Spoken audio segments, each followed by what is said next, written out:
신앙 고백하심으로 8월 6일 토요일 아침 예배를 하나님께 드립니다. 나는 전능하신 아버지 하나님, 천지의 창조주를 믿습니다. 나는 그의 유일하신 아들 우리 주 예수 그리스도를 믿습니다. 그는 성령으로 잉태되어 동정녀 마리아에게서 나시고 본디오 빌라도에게 고난을 받아 십자가에 못 박혀 죽으시고 장사된 지 사흘 만에 죽은 자 가운데서 다시 살아나셨으며 하늘에 오르시어 전능하신 아버지 하나님 우편에 앉아 계시다가 거기로부터 살아있는 자와 죽은 자를 심판하러 오십니다. 나는 성령을 믿으며 거룩한 공교회와 성도의 교제와 죄를 용서받는 것과 몸의 부활과 영생을 믿습니다.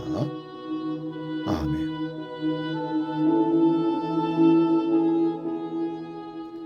찬송가 285장 주의 말씀 받은 그날 함께 찬송합니다.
오늘 아침 우리에게 주시는 하나님 말씀은 신약성경 누가복음 22장 54절에서 62절에 있는 말씀입니다. 신약성경 136면에 있습니다. 이 말씀 봉독할 때에 살아계신 주님의 음성을 들을 수 있기 바랍니다. 누가복음 22장 54절에서 62절 지금 봉독합니다. 예수를 잡아 끌고 대제사장의 집으로 들어갈새 베드로가 멀찍이 따라가니라. 사람들이 뜰 가운데 불을 피우고 함께 앉아 있는지라. 베드로도 그 가운데 앉았더니 한 종이 베드로의 불빛을 향하여 앉은 것을 보고 주목하여 이르되 이 사람도 그와 함께 있었느니라 하니 베드로가 부인하여 이르되 이 여자여 내가 그를 알지 못하노라 하더라. 조금 후에 다른 사람이 보고 이르되 너도 그 도당이라 하거늘 베드로가 이르되 이 사람아 나는 아니로라 하더라. 한 시간쯤 있다가 또 한 사람이 장담하여 이르되 이는 갈릴리 사람이니 참으로 그와 함께 있었느니라. 베드로가 이르되 이 사람아 나는 네가 하는 말을 알지 못하노라고 아직 말하고 있을 때 닭이 곧 울더라. 주께서 돌이켜 베드로를 보시니 베드로가 주의 말씀 곧 오늘 닭 울기 전에 네가 3번 나를 부인하리라 하심이 생각나서 밖에 나가서 심히 통곡하니라.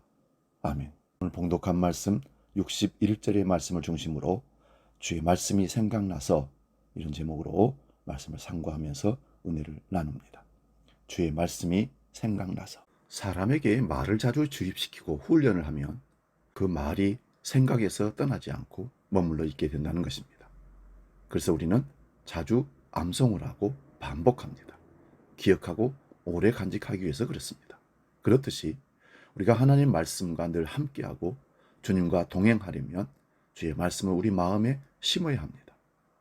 그래서 이스라엘 백성들은 자녀들이 어릴 때부터 하나님의 율법을 기억하라고 쉐마를 가르치고 마음에 하나님의 율법을 생활하도록 했던 것입니다. 우리 생각에는 긍정적인 것과 부정적인 것이 항상 있습니다. 이 생각들이 각기 다른 두 갈래의 행동을 만들어내고 그에 따른 삶이 펼쳐집니다. 그래서 사람에게 있어 생각이 아주 중요합니다. 그래서 이런 말이 있습니다. 우리의 생각이 습관이 되고 습관이 행동으로 반복되면 그것이 인격이 된다는 것입니다. 그래서 나쁜 인격을 고치려면 생각을 변화시켜야 됩니다. 교회 신앙생활하는 성도들에게도 더욱 그렇습니다. 오늘 본문의 주인공은 예수님의 제자 베드로입니다. 예수님께서 제자들과 함께 마지막 만찬을 가지신 후에 제자들에게 권면하고 앞으로 나타날 일들에 대해서 말씀해주고 계십니다. 이때 베드로는 누가복음 22장 33절을 보면 주여 내가 주와 함께 오게도 죽는 데에도 가기를 각오하였나이다라고 그의 생각을 예수님께 털어놓았습니다. 이 말을 들으신 예수님께서 누가복음 22장 34절에 베드로야 내가 네게 말하노니 오늘 닭 울기 전에 네가 3번 나를 모른다고 부인하리라 그렇게 대답하십니다. 그리고 시간이 흘러 예수님께서 제자들에게 알리신 대로 잡히셔서 대제사장의 집으로 끌려가시게 됩니다. 이 현장에서 예수님께서 베드로에게 하신 말씀이 사실로 나타납니다. 베드로는 예수님을 3번 부인하고 있었고 그때 닭 울음소리가 울려 퍼졌습니다. 61절, 62절은 이 순간 베드로의 생각과 행동을 보여주고 있습니다. 주께서 돌이켜 베드로를 보시니 베드로가 주의 말씀 곧 오늘 닭 울기 전에 네가 3번 나를 부인하리라 하심이 생각나서 밖에 나가서 심히 통곡하니라. 베드로가 밖에 나가서 심히 통곡함은 주의 말씀이 생각나서였다라고 말씀합니다. 베드로의 통곡은 바로 회심이고 자기 반성이고 양심의 가책이었습니다. 주의 말씀을 생각함이 통곡함이고 곧 회개로 이어진 것입니다. 주님의 그 말씀을 생각하지 않았다면 통곡이 있었을까요? 또한 회개가 있었을까요? 오늘날 많은 사람들이 생각이 안 난다고 하며 은혜를 비켜가는 일이 얼마나 많습니까? 베드로는 모두 주를 버릴지라도 나는 결코 주를 버리지 않겠나이다라고 마태복음 26장 33절에 고백했습니다. 결국 주의 말씀이 생각나서 통곡하는 베드로는 자신의 다짐과 각오가 바닷가의 모래성처럼 얼마나 쉽게 무너지고 연약한지를 알게 되었던 것입니다. 여러분, 각오는 사전적으로 앞으로 해야 할 일이나 어려움 따위에 대하여 마음의 준비를 단단히 함이라는 사전적 의미를 가지고 있습니다.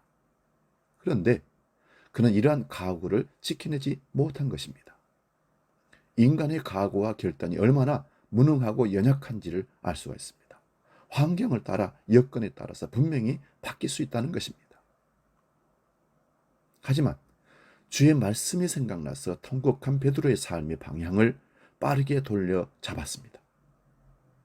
곧 민첩함을 가지고 회개하였습니다. 우리는 가끔씩 즉시 해야 할 일을 미룰 때가 있습니다. 그리고 잊어버립니다. 그러나 베드로는 기억하였고 생각하여 바로 회개하였습니다. 우리는 또 스스로 뉘우침에 그치는 일이 있습니다. 그러나 스스로 뉘우치는 것에 머무름은 회개에 이르렀다고 볼 수가 없습니다. 우리 모두가 아는 것처럼 주의 말씀이 생각나서 통곡하는 베드로는 더 확실하고 더 아름답고 더 당당한 주님의 사도로 성장하고 성숙하고 그렇게 나아가게 되었던 것입니다. 사랑하는 성도 여러분, 저와 함께 우리도 베드로 사도와 같이 항상 모든 일에, 모든 장소에, 모든 시간에 항상 주의 말씀이 생각나서의 삶을 인도받으며 살아가는 참 그리스도인이 되시기를 축복합니다. 주의 말씀이 우리의 가장 좋은 삶인 것을 기억합시다. 이런 삶을 살기 위해서는 하나님의 말씀을 많이 읽고 공부하고 묵상하고 암송해야 합니다. 그리고 삶에 적용할 때 우리 마음의 신비에 새겨진 그 말씀이 없어지지 않고 하나님 앞에 가는 순간까지 그 말씀이 우리를 인도하게 된다는 사실입니다. 그렇게 되면 어떤 상황 가운데서도 그 말씀으로 말씀하시는 주님을 직접 만날 수가 있고, 그 말씀이 생각나서 곁길로 갈 수 없고 오직 주님이 인도하신 그 길을 따라 천국의 길로 갈 수가 있는 것입니다. 사랑하는 성도 여러분, 말씀이 능력이고 말씀이 길이고 말씀이 생명입니다. 주님은 말씀하셨습니다. 내가 곧 길이요 진리요 생명이니 나로 말미암지 않고는 아버지께로 올 자가 없느니라 말씀하셨습니다. 말씀에 늘 주님의 음성을 듣고 말씀에 늘 삶으로 적용함으로 살아계신 주님을 삶으로 체험하며 살아가는 저와 여러분 되시기를 축원드립니다. 기도하겠습니다. 하나님 아버지, 우리는 지난주에 들었던 말씀이 생각나는지, 내가 읽었던 말씀이 생각나는지, 삶으로 그 말씀이 적용되고 삶의 현장에서 주님의 음성이 들려나는지 늘 점검하게 하시고, 주님 말씀이 늘 삶 가운데 기억나고 생각이 나서 어느 곳에서든지 곁길로 가지 않고 주님이 기뻐하시는 그 길로, 천국의 그 길로, 십자가 진 같은 고생일지라도 그 길로 나아가는 믿음의 사람들 되게 하여 주옵소서. 항상 말씀이 우리 삶 가운데 머물러 있게 하시고 그 말씀으로 말씀하시는 주님을 만나는 우리 모두가 되게 하여 주시옵소서. 주기도로 함께 기도합니다. 하늘에 계신 우리 아버지, 아버지 이름을 거룩하게 하시며 아버지 나라가 오게 하시며 아버지의 뜻이 하늘에서와 같이 땅에서도 이루어지게 하소서. 오늘 우리에게 일용할 양식을 주시고 우리가 우리에게 잘못한 사람을 용서하여 준 것 같이 우리 죄를 용서하여 주시고 우리를 시험에 빠지지 않게 하시고 악에서 구하소서. 나라와 권능과 영광이 영원히 아버지의 것입니다. 아멘.